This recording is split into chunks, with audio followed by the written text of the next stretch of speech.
James 5 and verse 9, and it reads, Judge not one against another. Brethren, lest ye be condemned. Behold, the judge is standing before the door.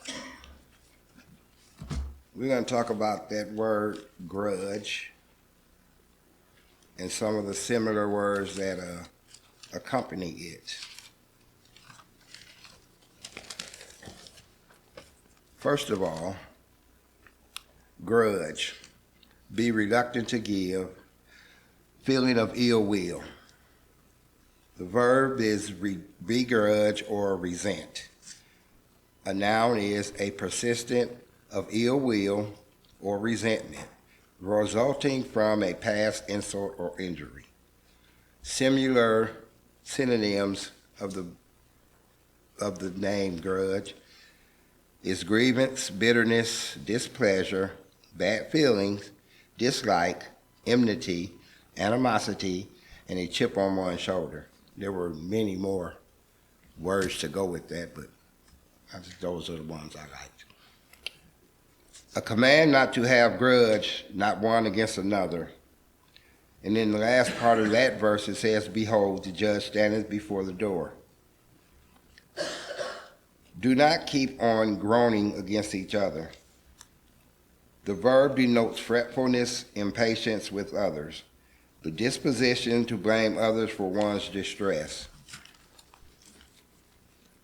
The saints to whom these words were addressed were sorely burdened, their lives were exceedingly hard, and it was, therefore, not always easy for them to bear up under their difficulties with patience and resignation. Often they were fretful, morose, quarrelsome, disposed to blame their brethren, easy to take offense, and quick to find fault with others, all of which made their own lives miserable and created serious problems for others. Some, of course, are by nature disposed to be difficult to get along with. Such exhibit a sore, unpleasant temper. They never see anything good in others or anything improper in themselves. They are envious, jealous, and critical of all others.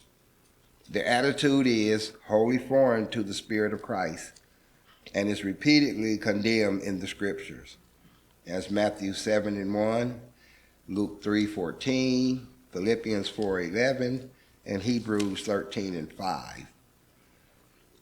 Such a disposition of heart and mind the saints were to strive always to avoid it. It indicates that the situation was a continuing one, and therefore every necessary to watch. This admonition of James we would all do well to consider earnestly. It is easy to become a chronic grumbler. It is the surest way to lose any friends one may have. Those who practice such are condemned. 2, that ye be not judged. To murmur is past judgment the past judgment of an adverse character upon others. Those who do shall be judged themselves. Those who improperly assume the office of judge will themselves suffer judgment. That is Matthew 7:1-5.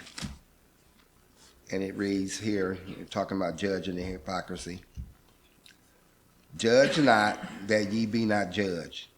For with what judgment ye judge, ye shall be judged, and with what measure ye mete, it shall be measured unto you again.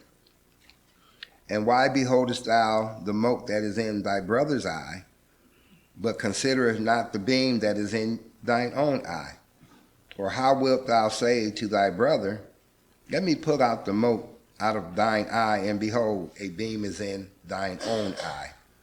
Thou hypocrite, first cast out the beam out of thine own eye, and then shalt thou see clearly to cast out the mote out of your brother's eye.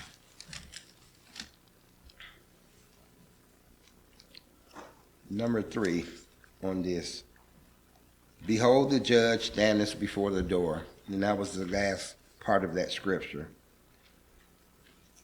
It is literally standing before the door and ready to execute sentence. God will not fail to avenge his faithful, but he will judge them if they fall short of his will. Compare Romans 12:19 with 1 Peter 4:19. See especially in connection the parable of the wicked servant.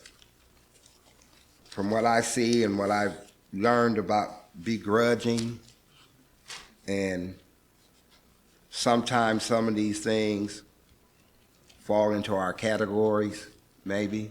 I'm not all, but I know for myself, I've probably suffered from some of this.